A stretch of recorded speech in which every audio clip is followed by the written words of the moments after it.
Bonjour à vous, bienvenue à Droite Cité par ce dimanche printanier. La démocratie directe est parfois un exercice redoutable. D'ici au 18 mai prochain, vous qui votez, vous devrez vous être fait votre opinion sur pas moins de 7 initiatives fédérales et 2 référendums.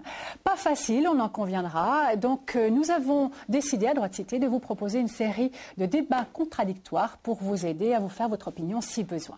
Aujourd'hui, coup de projecteur sur les 2 initiatives dites anti-nucléaires, sortir du nucléaire et moratoire plus. On va les voir en détail bien sûr, mais sachez d'emblée que ces 2 initiatives sont vigoureusement combattues par les milieux économiques, surtout par les partis de droite également, quoique dans le camp des partisans de ces 2 initiatives, aux côtés des associations et partis écologistes, du Parti socialiste, des syndicats, on trouve des élus et des membres des partis bourgeois.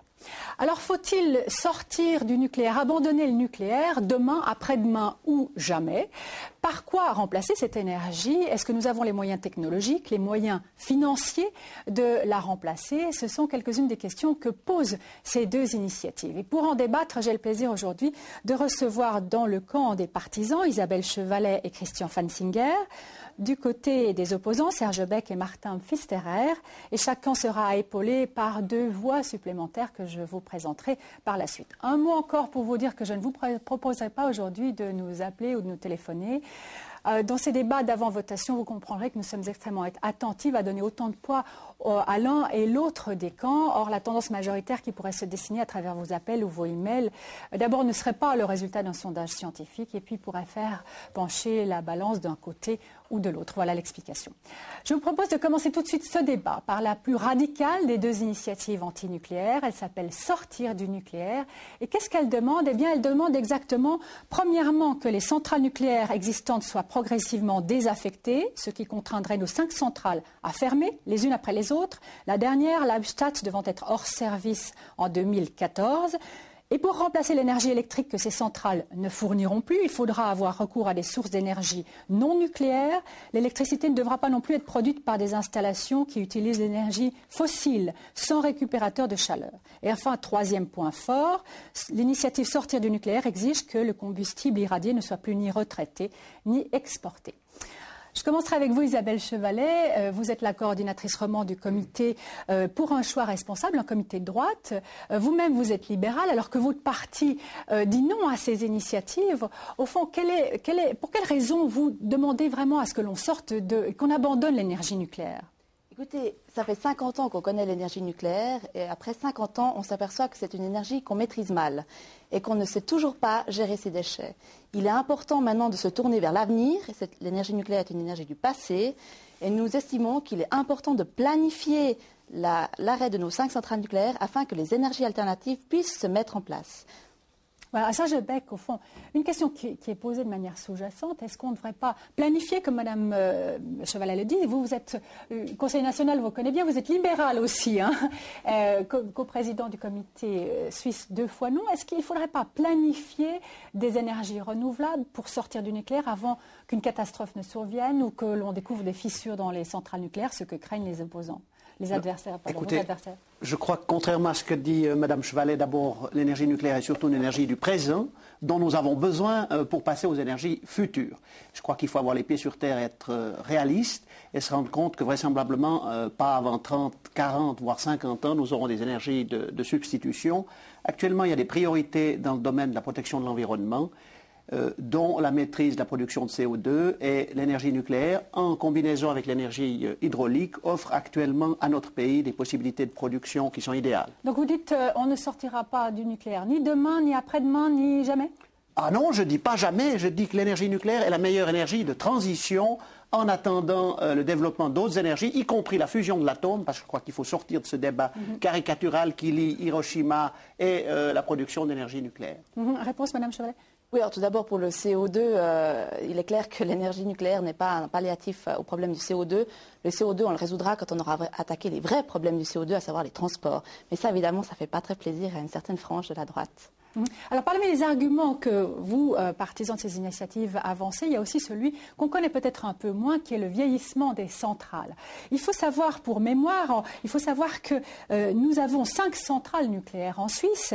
Un petit graphique pour vous le rappeler. La plus ancienne a été construite en 1969, c'est Betznau 1, suivie en 1971 de Betznau 2 et de Mühleberg. Ces 3 centrales sont les premières à être mises hors service si l'initiative est acceptée. Celle de Gösgen date de 1974 et Leibstadt de 1984. Et l'initiative prévoit leur fermeture 30 ans après leur mise en service. Martin Pfisterer, vous avez de nombreuses casquettes, mais en tant que membre de la direction des forces motrices bernois, vous chapeautez Mühleberg. Au fond, cette centrale-là, elle a déjà 32 ans. Est-ce qu'elle devient dangereuse? Est-ce qu'il ne faudrait pas la fermer? Alors tout d'abord, Madame, permettez-moi de déclarer ici que je ne défends pas unilatéralement le nucléaire ou l'hydraulique ou les énergies éoliennes ou solaires ou encore les économies d'électricité.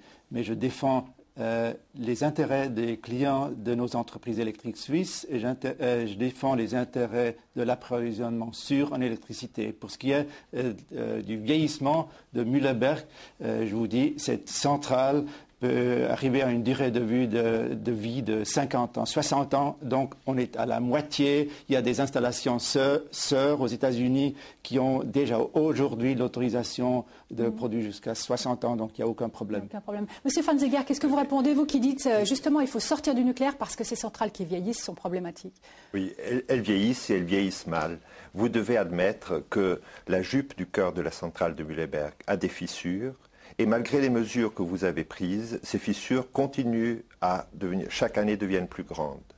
En Allemagne, la centrale de Würgassen, pour les mêmes problèmes, l'autorité de surveillance a dit vous remplacez les pièces. Et ça coûtait trop cher et la centrale de Würgassen a été arrêtée. Donc comme coprésident suisse de sortir du nucléaire, du comité de sortie du nucléaire, vous dites à M. Martin Pfisterer, votre centrale Mühleberg est dangereuse. Votre centrale est dangereuse, devient chaque jour plus dangereuse, et je dirais encore autre chose. Regardez la navette Columbia. L'année qui précédait l'accident, il y a des physiciens, des ingénieurs qui ont dit il faut arrêter avec cette navette, elle est trop vieille, 28 ans. Eh bien, on a continué et il y a eu l'accident. Les centrales, malheureusement, on court le même risque. Monsieur Pfisterer. Alors, la centrale nucléaire de Mühleberg est une centrale très sûre.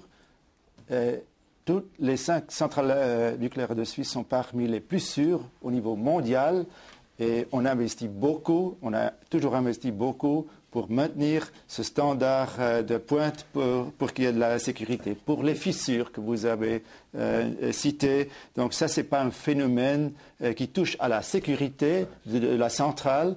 On a, comme vous le savez bien, on a fait la réparation et donc la jupe du manteau de réacteur, donc du manteau, elle n'est pas sous pression, donc ce n'est pas un élément de sécurité. Et on a fait la réparation en 1996. On a mis les tirants d'ancrage et depuis lors, il n'y a aucun problème. C'est prouvé par les autorités fédérales, aussi par les milieux internationaux. Vous n'y croyez pas, M. Singer? Le problème, c'est que tant que tout se passe bien, il n'y a pas de problème. S'il y a un problème supplémentaire, un tremblement de terre, un arrêt d'urgence plus rapide que c'est ce genre de problème qui fait que tout d'un coup ça peut casser. Et cette jupe, en fait, c'est pour maintenir la géométrie du cœur. Et si ça casse, il y a des graves problèmes. Ça, vous le savez. Et moi, je trouve que c'est irresponsable pour faire plus de profit de continuer dans cette voie. C'est pas vrai, monsieur. La jupe a une fonction purement de guider l'eau qui coule. Ce n'est pas une fonction de sécurité. Il n'y a aucun danger. C'est réparé. Il y a un grand nombre de centrales qui ont fait la même chose au niveau mondial. Cela dit, M. Pfisterer, c'est vrai que le traumatisme de Tchernobyl est encore très présent. Est-ce que vous nous dites aujourd'hui il n'y a aucun risque zéro avec les centrales nucléaires en Suisse? Notre vie, il n'y a rien qui est sans risque du tout. Donc il y a partout un certain risque. Mais les centrales suisses ont un niveau de sécurité qui est mondialement, il est très très haut, donc il n'y a pas de risque. Madame Chevalet? Oui, non, mais c'est un risque qu'on ne peut simplement pas faire courir à notre population. Nous sommes un petit pays. Ne serait-ce que même un risque pratiquement nul, c'est simplement un risque que moi, personnellement, et que nous, comité centre-droite, on ne veut pas faire courir à notre pays. On peut se passer de cette énergie et nous voulons nous en passer. Nous sommes responsables de la sécurité de cette centrale. S'il y aurait des problèmes de sécurité, on arrêterait tout de suite. Et on n'atteindrait pas 2 ans jusqu'à l'année 2005 ou 2014 pour arrêter. Serge Beck, vous voulez dire? Si l'on ne supporte plus le risque, c'est qu'on ne supporte pas la vie. C'est cette année le projet de limiter les motos à 80 km/h, dans 4 ans à 40, et dans 10 ans, on est à pied. Mais vous permettez que je m'exprime. Vous parlez de tremblement de terre. Je crois qu'il faudrait interdire de passer dans les tunnels. Vous savez très bien que dans les tunnels, on a aussi, à l'occasion de tremblements de terre, des risques importants. Et puis alors, si on mentionne Tchernobyl, mesdames et messieurs, je crois qu'une fois de plus, on se trouve dans la caricature. C'est comme l'incinération des déchets. Tchernobyl, c'est de brûler son sac de poubelle au coin de son jardin. Et les centrales nucléaires suisses, c'est des centrales d'incinération d'ordures qui sont aux dernières normes. Je crois qu'il ne faut pas comparer ce qui n'est pas comparable, surtout. Madame pour ce qui est du risque, alors, ok, chaque fois que je prends ma voiture, je prends le risque de me faire tuer sur l'autoroute, on est bien d'accord. Oui. Au pire, je me tue moi et puis une dizaine de personnes. Si une centrale suisse, un incident dans une centrale suisse, ce que je ne souhaite pas, je suis nature optimiste, mais c'est la moitié du territoire contaminé, c'est près d'1 million de personnes déplacées. Moi, je ne suis pas d'accord de courir ce risque-là. Est-ce que nous devons démonter la grande distance, Madame Chevalet? Il y a d'autres processus industriels, et vous le savez très bien, qui ont des potentiels de risque aussi élevés que les centrales nucléaires. Sur les risques, on va quand même poser la question au président de l'association suisse pour l'énergie atomique, au fond, Monsieur Bruno Pello. Qu'est-ce que vous répondez à tous ceux qui disent, mais finalement, ayons une politique proactive, préventive face à un risque potentiel qui existe? Bon, je crois que ce qui concerne les risques nucléaires, il ne faudrait peut-être pas oublier que les installations nucléaires suisses sont soumises au contrôle de la Confédération, que l'autorité de sûreté fédérale est sous la houlette de M. Maurice Leuenberg, qui a lui-même été antinucléaire et qui peut arrêter toute centrale en Suisse dans l'intervalle d'1 minute s'il le souhaite. Les autorités fédérales ont fait toutes les études nécessaires en ce qui concerne Mühleberg et d'autres centrales nucléaires. Et je trouve assez extraordinaire dans la situation dans laquelle nous trouvons, parce que nous avons une sorte de situation historique en ce qui concerne les autorités. Vous avez M. Leuenberg qui a fait une carrière antinucléaire, vous avez M. Philippe Roch qui est à l'environnement qui a été antinucléaire, le chef également de l'Office fédéral d'énergie. Tous ces gens-là vous avez vos prédécesseurs, les prédécesseurs des antinucléaires, sont au pouvoir maintenant, ont l'autorité de décider d'arrêter les centrales. Pourquoi ne le font-ils pas? Alors c'est vrai que M. Fanziger, c'est intéressant, d'autant que M. Leuenberger dit non à l'initiative. Il faut savoir que M. Leuenberger, il y a 4 ans, a dit on planifie l'arrêt. Et les journaux ont fait les gros titres. Après 40 ans, les centrales de fonctionnement, les centrales nucléaires seront arrêtées. Et puis il y a M. Couchepin, puis d'autres forces, puis le lobby nucléaire, qui ont dit pas question. Maintenant, c'est nous qui nous occupons de cet objet. Vous vous taisez sur ce sujet. Et M. Leuenberger a dû se taire, a dû arrêter. Il faut voir d'autres éléments. Il faut voir d'autres éléments sur la sécurité. Il faut voir qu'il y a pour le même problème, par exemple, avion projeté par un terroriste contre une centrale. Il y a eu 2 rapports. Il y a eu le rapport suisse qui a dit les centrales, elles vont très bien, pas de problème. Et il y a eu un rapport en Allemagne qui est sorti 2 semaines après pour le même type de centrale où il a dit il faut faire des mesures, ces centrales ne sont pas sûres. Il y a un problème. Puis il ne faut pas oublier autre chose, que même si tout marche bien, même s'il n'y a pas d'accident, il y a le problème des déchets.